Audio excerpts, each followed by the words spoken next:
Welcome back to Kaufman Corner, talking Royals baseball here on a Sunday night. If you're catching us via the podcast, remember, that's when we stream live Sunday nights. You can be a part of the conversation in the chat room. We've already got our buddy Cam, Curtis, Jason, Buccaneer Bruce, all lining up, ready to be a part of the conversation here on Kaufman Corner. Again, you can catch us via the podcast. Appreciate it when you do that. You can also catch us right here in the stream. We do it live Sunday nights at 10 o'clock. Most times, sometimes it's a Monday, but usually it is a Sunday. Soren, Petro, Rany, Jazayerli with you. We've got a lot to get to tonight. Royals front office shakeup. Brian Bridges is in. Nobody's out. Is that an issue here in this overall picture? Have we seen enough development in the system this year that there wouldn't be any kind of, firings that would be a part of this equation? James McArthur's looked good. What have the Royals done with him? Bobby Witt's quest for 30-50 continues. 2 more home runs today from Nelson Velazquez. He's got 17 on the year. Brady Singer hits the IL. We talk about it all right here on Kaufman Corner. You're listening to Kaufman Corner, the most in-depth analysis of the Kansas City Royals, breaking down the Royals like no one else can. Kaufman Corner is hosted by Rany Jazayerli and Soren Petro. Rany is a co-founder of Baseball Prospectus, author of Rany on the Royals, and former columnist for Grantland, The Ringer, and The Athletic. Soren is the award-winning afternoon drive host of the program on Sports Radio 810 WHB in Kansas City.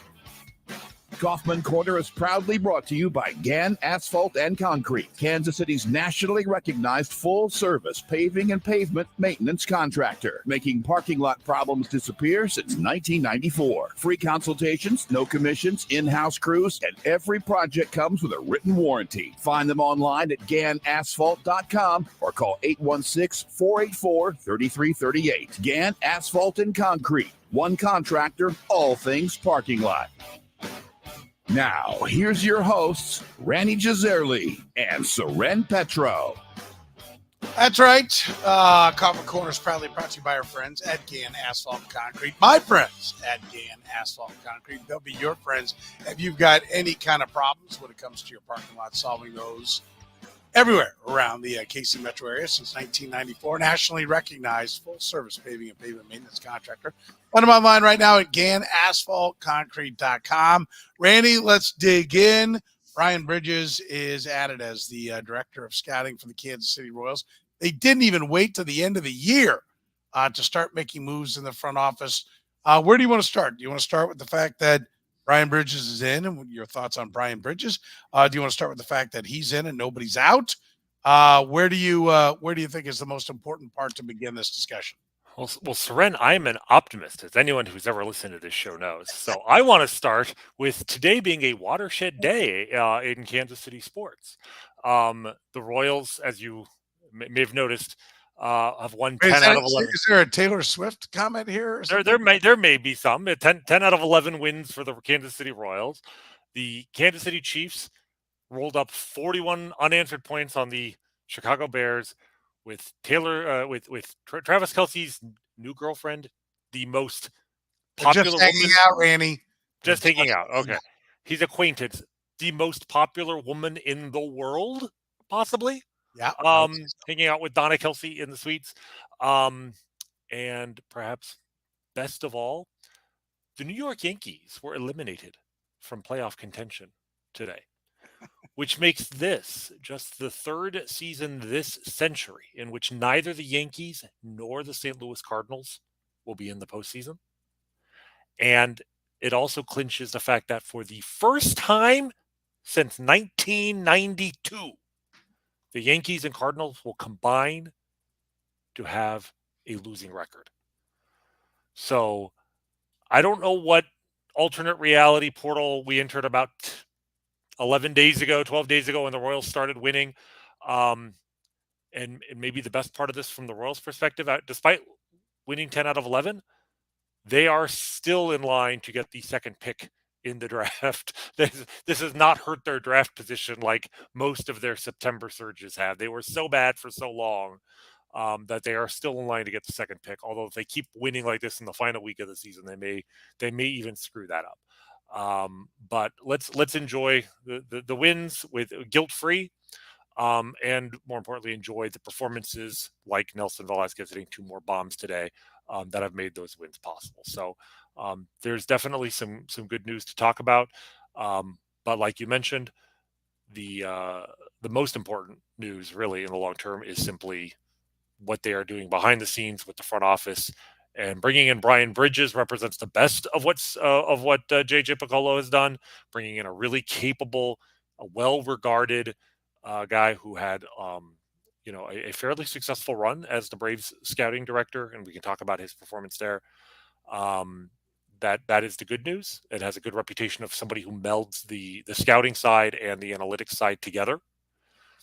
But this also represents the side of JJ Piccolo that I was worried about all season long, which is being in this front office with the same colleagues for 17 years now. Was he going to be able to say goodbye to his friends and fire people? And I'm not going to point fingers at specific people and say this person should be fired. I mean, even with Cal Eldred, I bent over backwards trying to avoid saying that until I bent so far I broke. But the reality is, you are adding to a front office, you're adding more voices. But if all you're doing is adding voices and not subtracting, you run into a potential for too many cooks in the kitchen, too many voices, everybody gets drowned out, and you really don't have a cohesive, chain of command. And that's what I'm worried about here, is that it's great that Brian Bridges is here, but Danny Ontiveros is still here, Lonnie Goldberg is still here, and it's not clear to me, it's not clear to anyone who is actually going to have the authority to make those decisions when it comes to the draft next year. And so we'll have to reserve judgment to see how this plays out. I've always admired baseball for the fact that even though they may not have an opening, if a quality individual becomes available on the market, baseball teams hire them. Mm-hmm. Like, they're never afraid to add a lieutenant, and we'll figure out what he does later. And I think that's smart. I think you can never have too many good people in your organization. I think it's one of the huge mistakes that football makes. There are a lot of talented and experienced personnel people that sit unemployed for years. I mean, it's ridiculous. And I watch team after team just crap in their hat, when it comes to the draft all the time. And I'm like, there are people that I know specifically that haven't worked for 2 years that are good personnel people. Baseball doesn't do that. They go get a guy. And so I do appreciate the fact. So the purpose of that statement is to say that there are, I get the too many cooks in the kitchen, but I also get the let's have as much discussion and as many opinions and thoughts and ideas that are there. I think it's going to be important to have a chain of command. Who is in charge? Right? Who's going to make that call? And I talked to JJ Piccolo this week. I think it was Wednesday. We had him on the show right after this came down. The next day we had him on. And, there was no hesitation. There was no we'll work it out and we'll see. And, he seemed to have clear-cut jobs for what everybody did and what their focus was and where they could put them.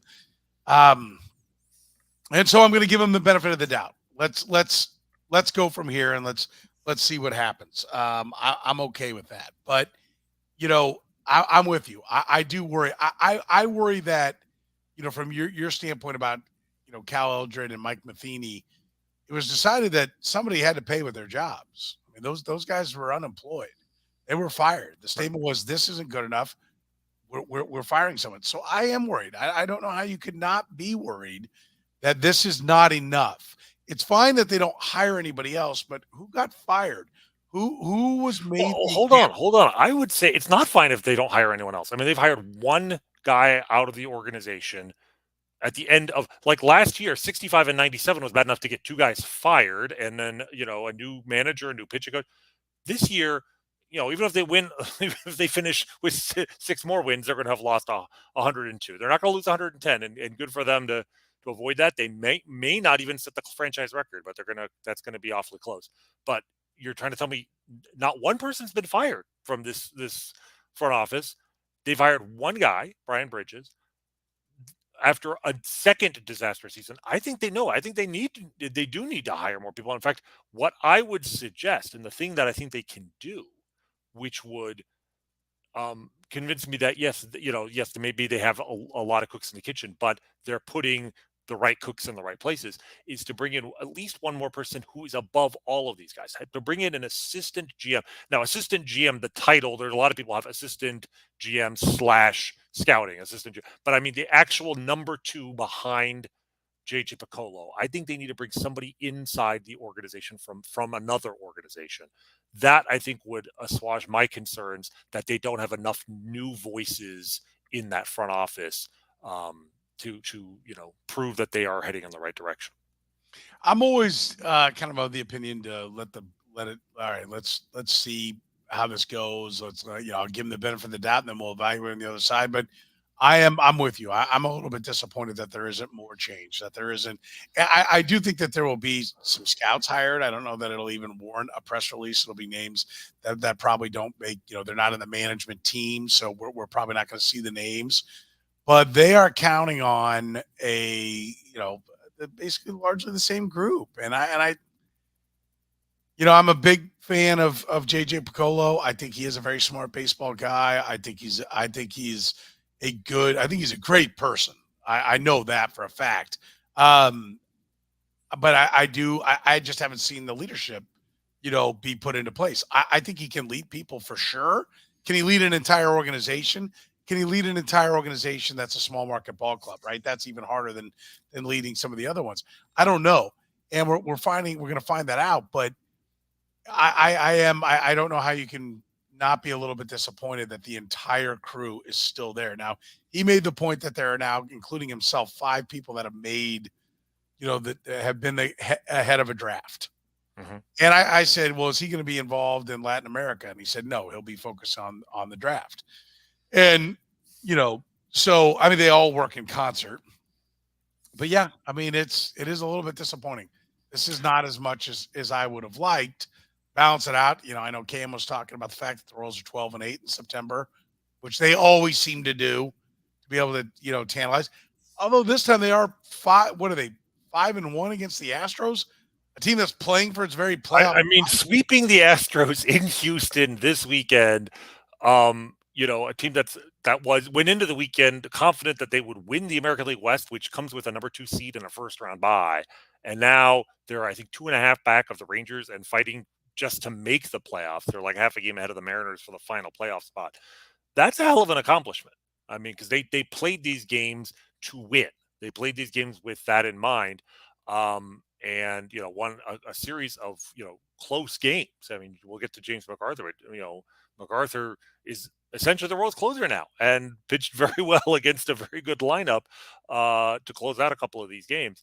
So yeah, it's impressive. The other thing that makes me gun shy here, just a little bit nervous with the Royals, is the excitement you and I had last year when they did fire Matheny and Eldred hours after the season was over, and thinking, oh, this is JJ's in charge. It's a new man, new administration. It's a new world. And then nothing else happened in terms of the front office, in terms of, the scouting and development. I'm sure there were some hires that were below the threshold of needing a press release, but there were no big name changes after that. And I think I learned, I got maybe a little bit too excited because I thought that was the first domino to fall, and turned out it was the only domino to fall. So it's September 24th. It is still early. The Royals may still make more changes, but I think we need to make it very clear that if this is their big move after, they're going to lose 200 games over a 2-year span, is to just bring in a scouting director and nothing else, that's not enough. There needs to be more. We've talked. I previously mentioned the name of James Click, the former Astros general manager who won the World Series last year and then lost his job because the Astros owner is not was keen to take too much credit for them winning. I don't think you can bring in a guy like James Click to be in an assistant GM role. He's got too much credibility for that. But I thought it was very interesting. What was it, 2 weeks ago now, that Chaim Bloom in Boston, who was the general manager there and very highly regarded, was fired in large part because the Red Sox, it wasn't that he was necessarily a bad GM, but he was given the task of sort of rebuilding an organization, the farm system, and trading Mookie Betts and saving them money, looking to the long term, and then he was sort of punished for not succeeding in the short term. Like I still think he has a lot to offer, but the nature of his tenure there, the fact that he got fired, I wonder if a guy like Chaim Bloom is a guy you could bring in at an assistant general manager level. He could land on his feet in a good position, and then you're getting a well-respected voice who's never been a part of this organization, he was in Tampa. He certainly knows Matt Quatraro. He has a lot of experience with the Rays. Probably a better fit for a small market team than a team with supposedly unlimited resources in Boston, although they haven't spent that way, but also the kind of expectations that come with firing a guy less than 2 years after his team was in the ALCS. So bringing in a guy like that would be a really good move. Bringing in almost anybody from the Los Angeles Dodgers would be a good move. Like, they need a few more fresh voices. I think Brian Bridges is a great add to the organization, but he's not enough. The other thing about him is when I hear, oh, he does a great job of bridging scouting and analytics. Like, they need all analytics, right? They've got, if you're not firing anyone, you've got plenty of the scouting kind, you know what I mean? And so that concerns me a little bit. Like, okay, well, is he all in on the math, or has he just been able to, the math guys with the Giants into, I'm into that kind of stuff too. And really, he's just all about the scouting because listen, I love the idea. I think if that statement's true, perfect. That's perfect. Because I think scouts are very important. I do think they have an eye for talent. I think they're, I think you have to have good scouts, but then you also have to understand the analytics of it. And like things like, oh, we really like this catcher. He's a high school kid, but he's got power and he's got a cannon for an arm. Yeah, but the math overwhelmingly says it ain't going to work. Right? Like, I don't need a guy to, I need a guy to say, and we lean this way because we're small market and we can't swing and miss on this thing. Right? Like that's what I'm hoping for. I asked JJ specifically, I said, I've seen some people say, well, this is a reaction that you weren't necessarily on board with Blake Mitchell and you're looking for more of a numbers perspective to it. He said, nope, we love Blake Mitchell. That's not the case. It's always a group effort. We're on board. Would you expect him to say? I mean, 3 months after the draft, not even. He's not going to show any uncertainty with that pick. But it is. Let's put it this way: if that was part of the reason, I would think more highly of JJ if that enough was reason enough for him to make the move. Because you and I have discussed Blake Mitchell and that pick a lot, and it's not even that necessarily it won't work. It's just simply that the math with that pick is just violently against it.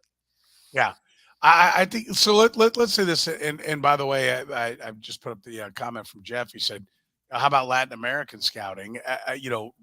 My understanding is that Rany Francisco has been repositioned back to, like, he was the guy that was given credit. He was a big get when the Royals brought him over, when Dayton Moore first came over. And paid immediate dividends. He was largely credited for Salvador Perez, Yordano Ventura, Kelvin Herrera, all those guys. And the way it's been kind of described to me is he's back in a more hands-on role. What he had been doing, I don't know. But he's in a little bit more of a role where he can affect that more. I don't know if he was trending more towards the management side and maybe a future GM job, and now he's more, boots on the ground where he's been at his best. But that's where they're expecting to, Jeff, to your point, that's where they're expecting to get dividends. Well, it's interesting because one of the other moves that they announced, which is kind of below the line, but it might be as equally important, is promoting Daniel Guerrero to Director of International Scouting. Now, and they speak extraordinarily highly of him. Okay. They think he is a rock star on the rise, which is great. But I do wonder if part of that is this transition of putting Rany back in the field. Like I assume you're aware of the what's they call in business the Peter principle, which is the notion that people who are good at their jobs get promoted, and so they get basically moved into a new job. And if they're really good at too far. Yeah, well, if they're really good at that job, they get promoted again. But the point is, you keep getting promoted, so you find a job that you're not actually that good at, and then you stay there, and the end result is that you're at a job that you're not ideally suited for. I think when it comes especially to something like baseball scouting, I think that effect is even more dramatic because think about it. If you are just a savant at identifying talent in the field and you get promoted, if you get promoted high enough, the promotion takes you away from the field and, like you said, into an office. And if Rene Francisco is incredibly talented at identifying players, 16-year-olds or in fact 15-year-olds on a dusty field in Latin America, and you've got him in an office in Kansas City, he's not doing the job that made him such a highly sought after person.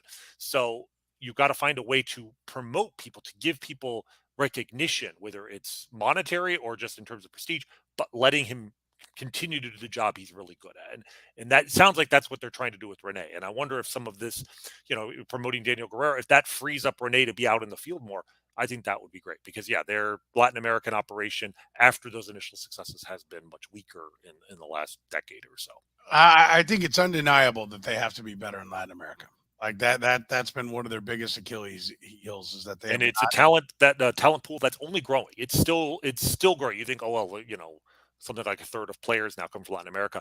It's going to stay that way. It may even continue to go up. I mean, the talent there is as strong as it's ever been, and the draft is. I mean, it's obviously still very, very important, but it's not as important as it used to be because Latin American development can make up for it. I think they have to get better there. Like I'm always like, so we had the question. Joe said, "Look, if you guys were the GM, what direction would you go? What moves would you look to make?" Well, let's attack that. And let's be honest, Joe. I'll say this. I can't tell you like Lonnie Goldberg should be fired. He ran many of the drafts that the Royals had that have not produced that many players, and he's still in the scouting side for the Kansas City Royals. I don't know. Did Lonnie Goldberg bring back 5 guys and Dayton Moore took his guy? And, Lonnie Goldberg said, no, this guy over here is better every time. And that was the better. I don't know. I don't know what's there. So to say, fire this guy, fire that guy, I can't do it because I don't have enough information. But I'm with Rany, and I said this all along. Like, I am glad that Brian Bridges is that move has been made because it means somebody's been stripped of. I mean, well, Danny Ontiveros will not be the point guy on that, but Danny Ontiveros got promoted to to vice president in charge of scouting. So, theoretically, now he was only there for 2 drafts. His drafts, we have Cross and Blake Mitchell, right? Or his 2 drafts. Mm-hmm. Those are his 2 first picks. I will say after Mitchell, the draft looks pretty good to start, right? So, the position players. Well, we'll see because I mean, the next 2 of the next 3 picks were high school pitchers who didn't take them out after they were drafted. And but the hitters that we did, the hitters that the high profile hitters that we liked in Jared Dickey in the 11th round, they performed well.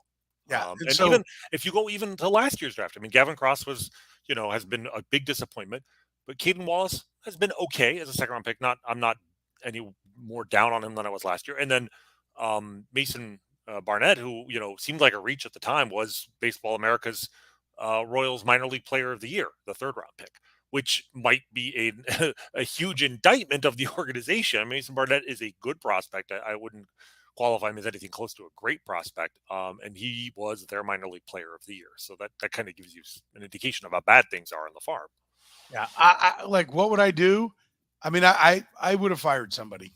I mean, I'm not going to lie. Like the performance, you can't have the record that they have and be the lowest ranked system and somebody not pay. I do find that hard to believe that nobody is paid with their job. I'm like, somebody has really screwed up. I mean, and something now is, are there 2 or 3 guys that had prominent roles that, have been moved to a position that is completely toothless and their resumes are all over town and they'll be leaving someplace. And this is a kind firing.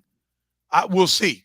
Right. And that's what I'm hoping there's some of that, ultimately and this is something you and I don't know. And it may be years before we know, but if Brian Bridges is in charge, if Brian Bridges has to report to the new vice president of scouting, Danny Ontiveros, and clear all the picks with him, then we've made no progress whatsoever. If Brian Bridges gets to have ultimately the final authority, I mean, the GM will always have the final authority on the first pick, but if Brian Bridges is basically running the draft, and these guys are there as consultants, as there to just advise, are doing administrative stuff that doesn't involve their ability to scout players, then this could work out. But it's really the devil's in the details here. One of the things that JJ Piccolo said to me that I appreciated was he said, I talked to him about, like, listen, last year was about the big league club, and now you seem to be working down towards the minor league club. And he said something to the effect of, I made some moves, but I really realize now that I wasn't able to fully implement the vision that I have for the team, which says to me that, okay, maybe people aren't like what I will hope, to answer the question that Joe asked a little bit better. What I'm hoping is that he has, cracked a whip, and maybe the firings don't happen now. Maybe they'll happen later. Maybe they won't happen because they'll do things the way he wants them done. But I think that was a bit of an acknowledgement that more change needs to happen, and I'm here to make it happen. Proof is in the pudding. We'll see. Right. And that's the next thing. When do we see when can we even begin to grade Brian Bridges? Right, exactly. A new draft. I mean, a new scouting director is going to take minimum 3 drafts, and a draft minimum 3 years really. So you're talking about 5 years, right? You bring in a new scouting director, it takes about 5 years. He was the scouting director in Atlanta for 4 years and lost his job, not necessarily because of any lack of performance, but because they had a new general manager, Alex Anthopoulos, who came in and decided he wanted to bring in people he knew and trusted. And that's what happens when you want to clear house. And you can't say that it hasn't worked for Atlanta, because they may be the model organization right now in all of baseball. But some of that is because of the talent that Bridges brought in while he was there. I mean, if you look at his performance there, it's really interesting, because on the one hand, I don't know if you looked at like the picks that he took, but he was there from 2015 to 2018. In 2015, their first pick, high school pitcher. 2016, first pick, third pick overall, high school pitcher. 2017, with the 5th pick, they mixed it up, took a college pitcher. 2018, 8th overall pick, high school pitcher. That part alone, that's kind of terrifying. That sounds like the old school Atlanta Braves that Dayton Moore and JJ Picollo came from, where you draft high school kids and you mold them into the men and the players that you want them to be. And that is not a successful strategy that's been borne out for decades. But then you actually look at the results and they go beyond the first round. I mean, the 2015, his very first draft, it's fascinating. His first pick was a high school pitcher, Colby Allard. Colby Allard did not turn into a great player by any means. He's been in the majors, on the fringe of the majors for 6 years, but he was a top 100 prospect 3 times in the minor leagues. Got to the majors at age 20, and they traded him very early in his career. I think it's interesting because it's almost like they drafted him. He performed very well. He established himself as a prospect, but then they sold him at the first sign of struggling. Maybe they had realized he's not going to be the pitcher they thought he would be, and they were transactional, something that Dayton Moore always has struggled with, but JJ's shown a willingness to do. They traded him for a reliever that helped them at the deadline in the postseason, in Chris Martin. Their second pick, Mike Soroka, also top 100 prospect 3 years in a row. He had his rookie season. He was not only second in Rookie of the Year, he was 6th in the Cy Young vote. I mean, he looked like a future star. Came back from the pandemic, in his third start, tore his Achilles, and then tore it again the following year, and is just now back on a mound and has been struggling. Like, if you look at his overall performance, it's not great, but you absolutely see, like, from a drafting perspective, scouting and drafting, that looks like a home run pick. And then they had a third supplemental first round pick. They took a high school hitter. Oh, they took Austin Riley, who is their starting third baseman, who's hit 33 home runs or more the last 3 years. Basically, the Royals in this entire century have had drafted or signed one player, amateur player, who's had a better career than Austin Riley has already, and that's Salvador Perez. So, like, that right there is a pretty phenomenal draft, but it doesn't look as good as it should because of a major injury. And that's the risk of taking high school pitchers. So, I mean, the lesson, and we can go through the other drafts, but that's basically the same thing. These high school pitchers they're risky. Some of them have worked out, and yet because of injuries, like, the talent was there. They identified the talent correctly, but because of injuries, those guys have not been as valuable as maybe they should have been. And I think that is a lesson that I hope Brian Bridges has learned from this. He seems to have a good eye for identifying talent, but keep the risk profile in mind. High school pitchers, high school catchers like Blake Mitchell, even if the talent is there, you have to factor in the risk that comes with their age, with their position. And so I do hope that that's something that they will keep in mind, that Brian will keep in mind. because his ability to identify talent in those 4 years seems intact. And then the years he spent with the Giants, hopefully after he left Atlanta with Farhan Zaidi and a very progressive and analytics based organization, hopefully will feed into his decisions going forward. We're proudly brought to you by Gann Asphalt and Concrete. Why risk accidents and liability in your parking lot? If you're a business owner or a business manager, you can get your parking lot restriped today. Brightly striped lots. Cut down on accidents. Keep your parking lot as safe as possible. Keep you from wasting time with questions about liability. Gann Asphalt and Concrete, Kansas City's best. 30 years, almost 30 years in business, making parking lot problems disappear. Call 816-484-3338. Find them online at Gann Asphalt and GannAsphalt.com. Excuse me. Rany, like you hit on a little bit, but what do you want to see Bridges do? Just do we want to just see the more analytical approach, which you just pointed out he didn't do with the Braves?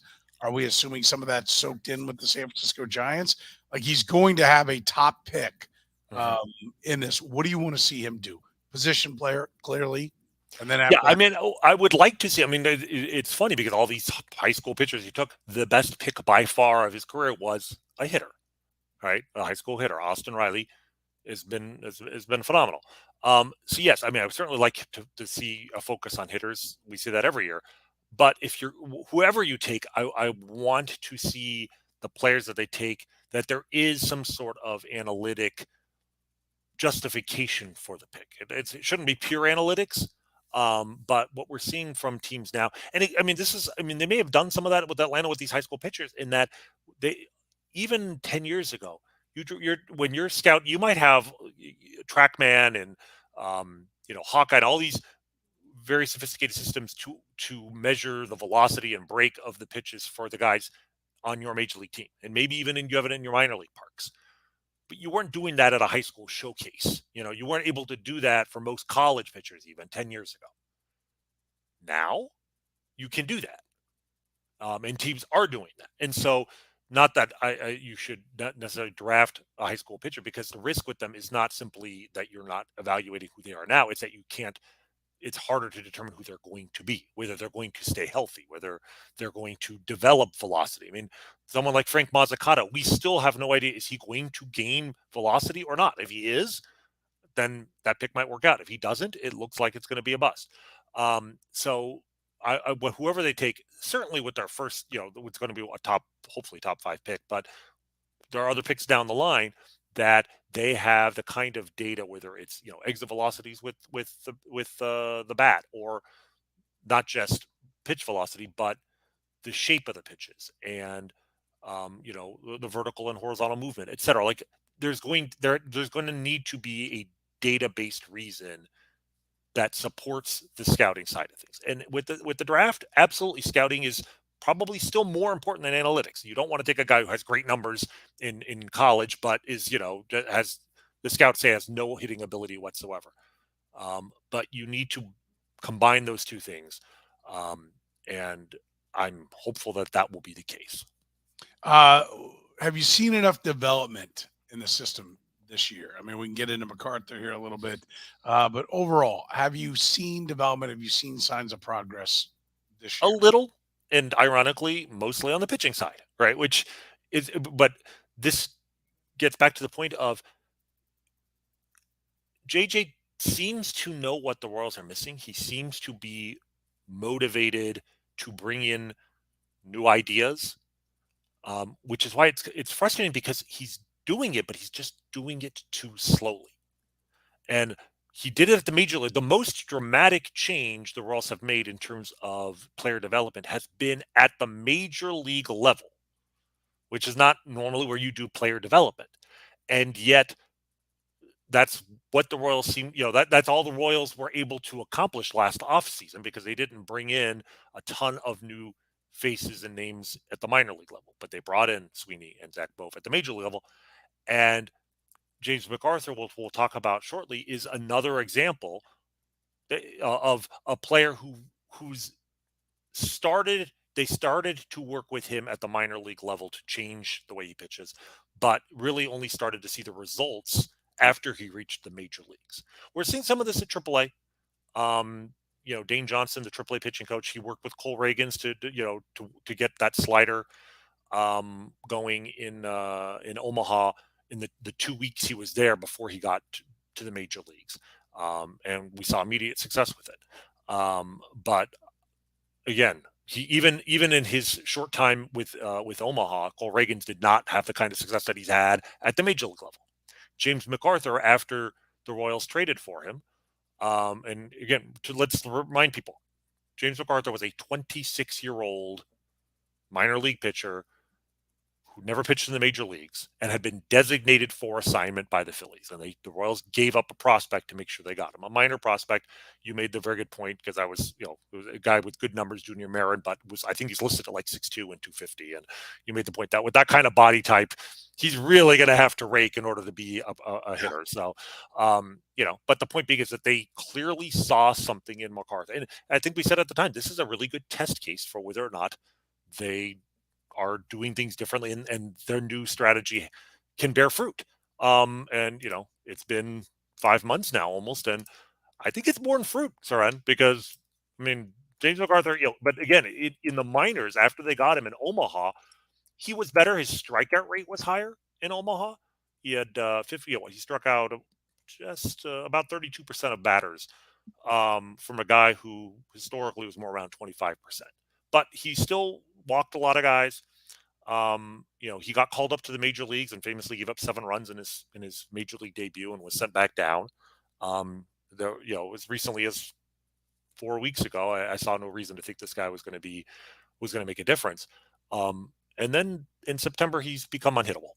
And I believe, he gave up a hit today, but he got the save, and it was notable because it was literally the third base runner that he had surrendered in all of September. In I want to say 11 2/3 innings he's thrown this month. 13 1/3 now. 13 1/3 innings, 3 hits, no walks, and 14 strikeouts. The numbers are absurd, and he's moved into the closer role. But if you don't mind me quoting, he had a very good interview yesterday with Jeff Montgomery on the Royals broadcast. And Jeff was asking him basically about, what's changed since he joined the Royals. It's a bit of a long quote, but I really think this is very instructive as to the good things the Royals are doing and the things that they need to be doing more at the minor league level. So this is what James said. He said, quote, "So when I came over, I was mainly sinker curveball. I was a starter. And then I was throwing a cutter with the Phillies. They were trying to get me to have like an in-between pitch with that sinker and curveball, since the curveball moves a bunch. So they wanted to add that little cuttery slider thing. I didn't have great feel for it, but I was getting better at it as the season was going on. And then when I came over here, they told me that they wanted me to throw the old slider that I threw like 4 or 5 years ago. So that was kind of a challenge. But that was something that they wanted me to have, especially coming out of the bullpen, to protect my curveball, which I've always thought has been my best pitch." So Dane Johnson down in AAA helped me a lot. We spent a lot of time on the mound together, just talking through grips and thought processes throughout, trying to get that shape the way I wanted it to be. And then I think that it's just helped me a lot this season to keep hitters off balance, not knowing which one's coming, type of thing. The buzzwords in that quote: grips, shape, a new pitch, or in his case, and bringing back an old pitch. These are things that you and I have sort of discussed all season in a very sort of general, anecdotal sense. And here we have an actual quote from a pitcher, the Royals. When we talked about, well, they've seen something in him that they wanted. They might have seen his old slider from years ago and said, the numbers on that pitch were great. Why isn't he throwing this? And he does have a very good curveball. And knowing that so much of success on the mound is not just the quality of a pitch, but how those pitches work together, right? And so getting him to have curveball, which generally moves straight down or close to it, a more vertical movement, comparing that with a slider that has horizontal movement, and he also having him throw his breaking balls more, right? Pitchers, what's fascinating in baseball today is how pitchers throw harder than they've ever thrown, but they also throw their fastballs less than they've ever thrown. And if you look at the numbers this season, Coming into today, according to Fangraphs, he's thrown his fastball 37% of the time. His slider 25%, his curveball 39%. He throws his fastball less than half the time. He's throwing breaking balls 60+% of the time, mixing them up between the slider and the curveball.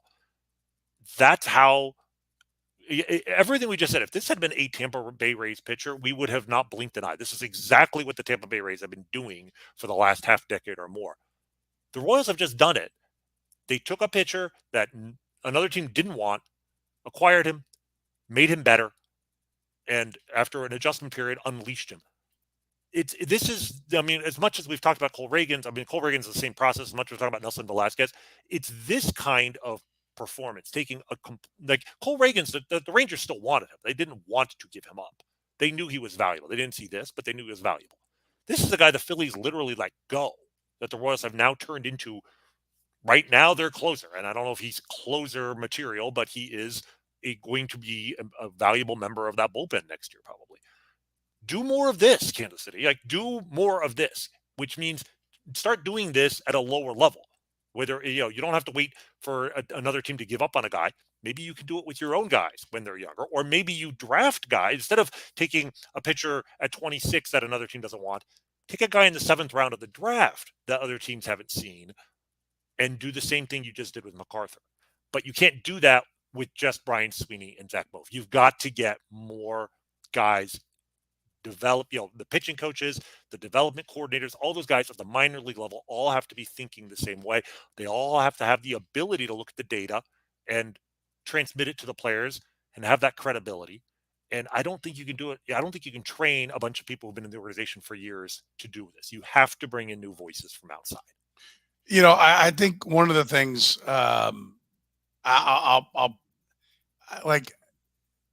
would we view this differently?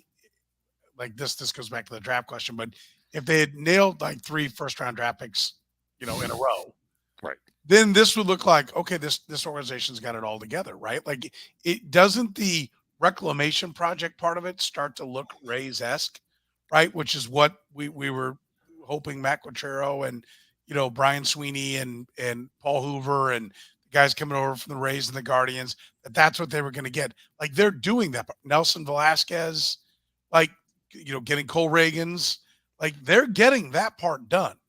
Soren. Right? So I would ask you this. Here's what I would ask. Like, do we agree that the big league hires from last year seem to be working, even though the win losses are crap, as far as what they're getting done in building talent is working at the big league level? Yes, generally speaking, I would. Okay. Where wouldn't you? In the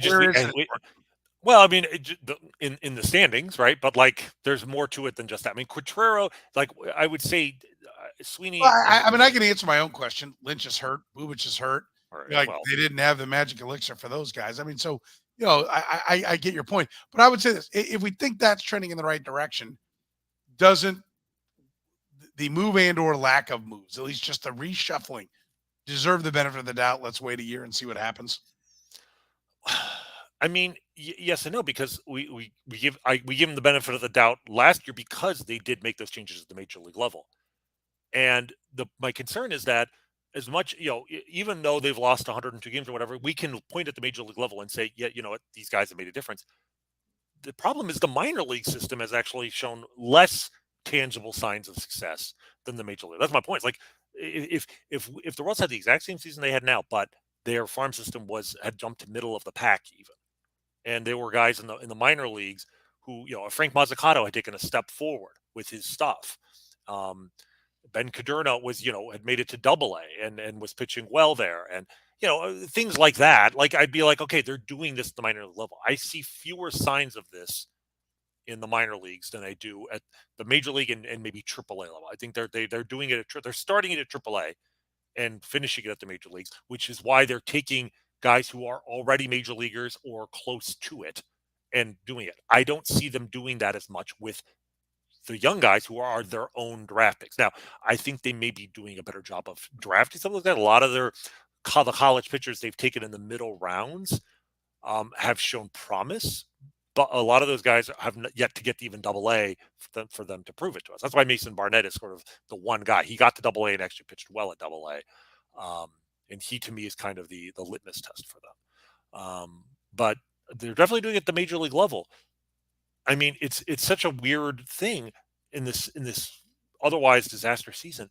The Royals made 3 trades in season. These are not off-season trades. 3 mid-season trades where they turned Junior Marin, Jose Cuas, and Aroldis Chapman into James McArthur, Cole Reagans, and Nelson Velazquez. I mean, that is one of the best, at least evaluating a trade 3 months later or whatever. That's one of the best in-season trade results I have ever seen. To make 3 separate trades in which you got 3 players who were all contributors that season, who were guys that you were trading, basically, established veterans for them. And I guess in Marin's case, a prospect that you barely want, but that JJ Piccolo's trade record so far is incredibly impressive. It's reason enough for me to have backed off the suggestion that they should replace him now and give him another year, because I'm like, that's the one area he can have the most immediate impact, right? Trading is you're getting the player that you think is ready to go in the major leagues. The draft, even if he's right about the draft, it's going to be years to know. But with the trade, in 3 months, we can evaluate and say, yeah, he nailed them. And I think we can say 3 separate trades. He nailed 3 separate trades. That's incredibly impressive. So where they are doing things differently than they did under Dayton Moore, they are already seeing results. So do more of that. And he can't do it by himself. He needs more people in the organization who think with this new methodology and using analytics and using data to reshape pitchers, et cetera. Continue to add those guys to the organization. One scouting director is not enough. Agreed. And but I would like to have seen more, but I am open to seeing what a reshuffled deck can do. Right. And I'll give it a shot. And I'll listen, Blake Mitchell. I know none of us like the idea of the high school catcher. We're all, those of us that are math inclined know that the math says that you're going to be, this is going to be a big upset, right? The Bears beat the Chiefs today. That's what you're looking for. Really. I mean, that's what it is. I mean, and so hopefully that's what we're seeing next year. But I think I'm willing to at least wait a little bit, because I think you just mentioned the trades and some of the progress that's happening at the big league level. I'm encouraged. How about Nelson Velazquez and what that power are you starting to buy that he is what as a player? I mean, every I mean, it's a 400-foot bomb, and he hit 2 of those today. It becomes harder and harder to ignore this guy or to think it's a fluke. Look, I don't think he's going to slug 630 every season, right? And his slugging average is I think is up to 630 after his performance today. The ultimate upside, absolute best case scenario, would be like another Nelson Cruz. Just kind of just a professional hitter, just hits 40 bombs a year forever. And a guy who also was similarly not taken seriously as a prospect coming through the minor leagues. In his case, made a dramatic swing change that turned him into a force for a decade or more. That's best case scenario. Realistically, I don't think he's that guy, but is he a guy who can slug 500 or near it? A 480 slugger, 25 bombs a year, and acceptable defense. Not elite, but not Olivares-esque. I think that's what he could be. I think that's what he might be right now. And I think that right now we should pencil him as an everyday starting outfielder for this team for next year. We always say, can you squint and see it? Velazquez in right, Waters in left, to be determined in center, right? Bobby Witt at short, Franco somewhere, Massey maybe the second baseman, but Pasquantino at first, a collection of guys behind the dish. you're what, a center fielder and a third baseman away. Well, on the third baseman, I mean, at least as a Luis placeholder Garcia for will Michael defend, Garcia is fine. Maybe you move him for a center fielder or right? move him to center field, I suppose. Yeah, yes, you can. You can see that. My only concern is that literally, it's not with the exception of Velazquez.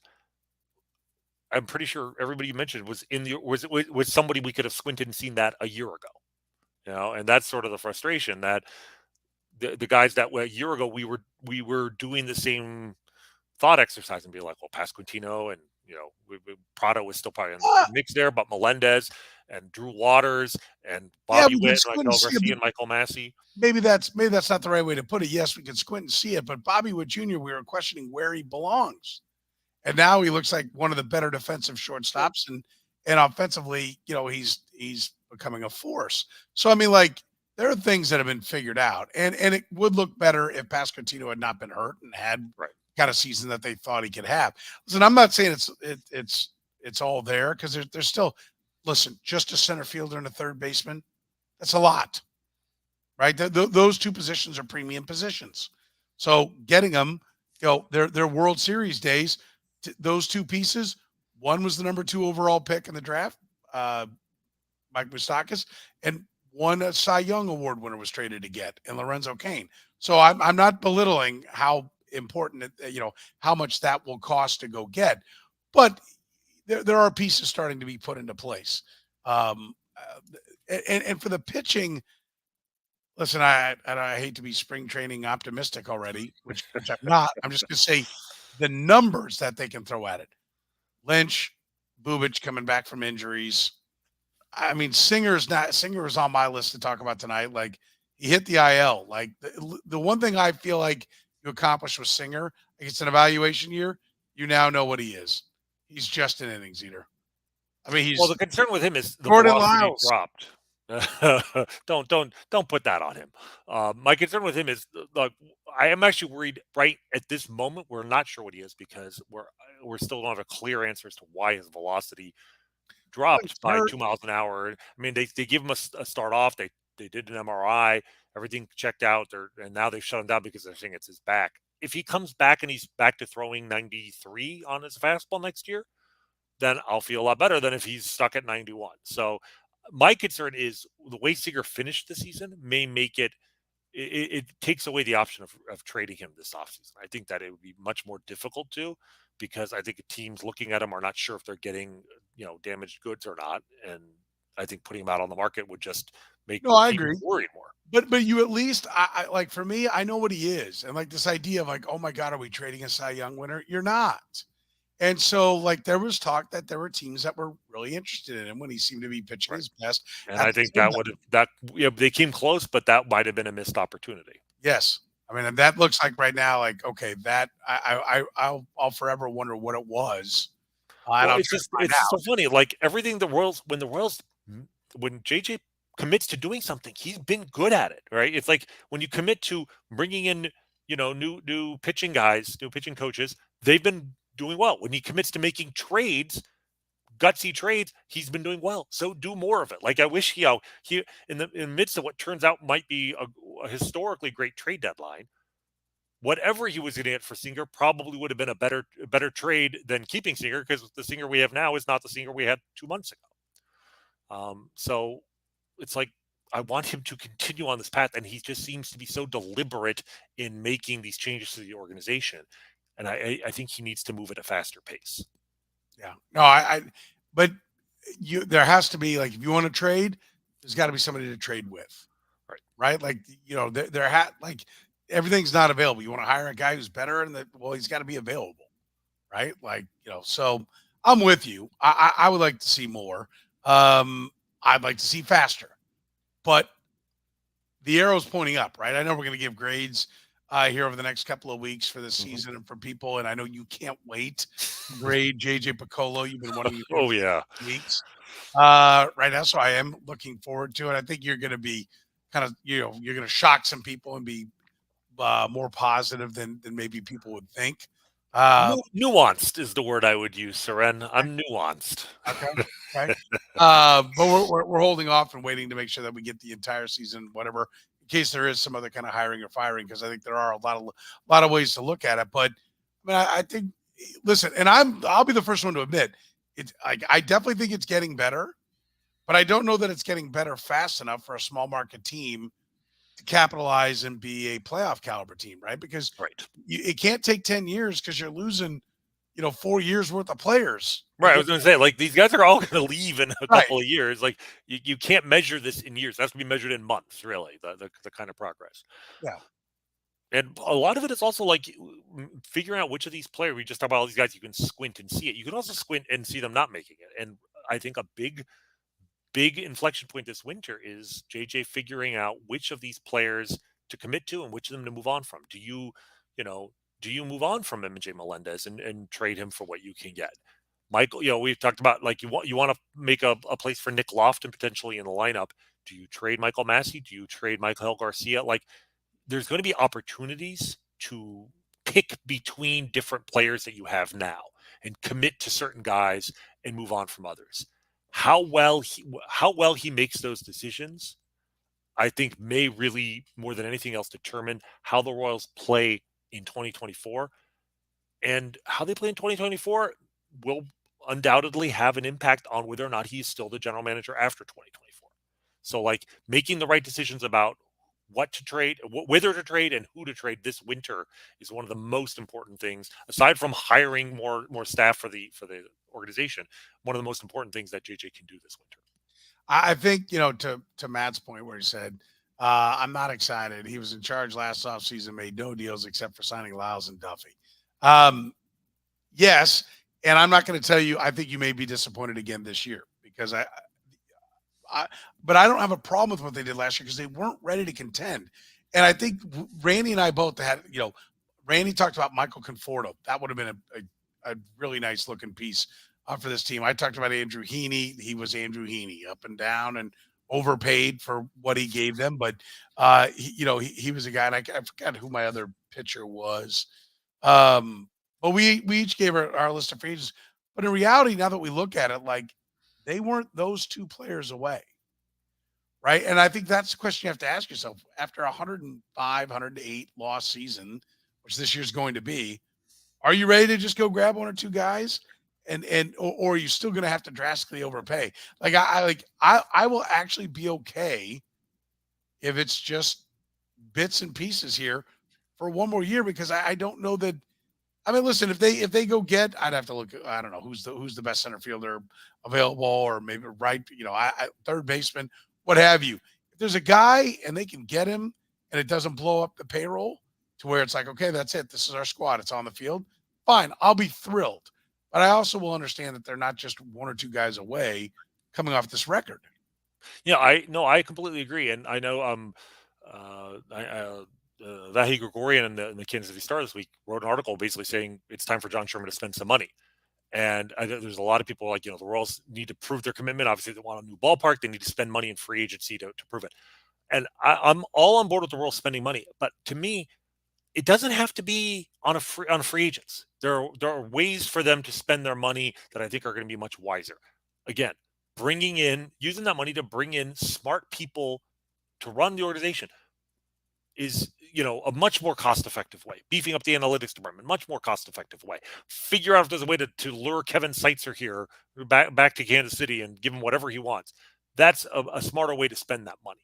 I think if I were John Sherman, I would probably try to find one or two free agents that you think are underrated by the market. You kind of try to find this year's Gilmesh. You do what Dayton Moore did and identify the guy.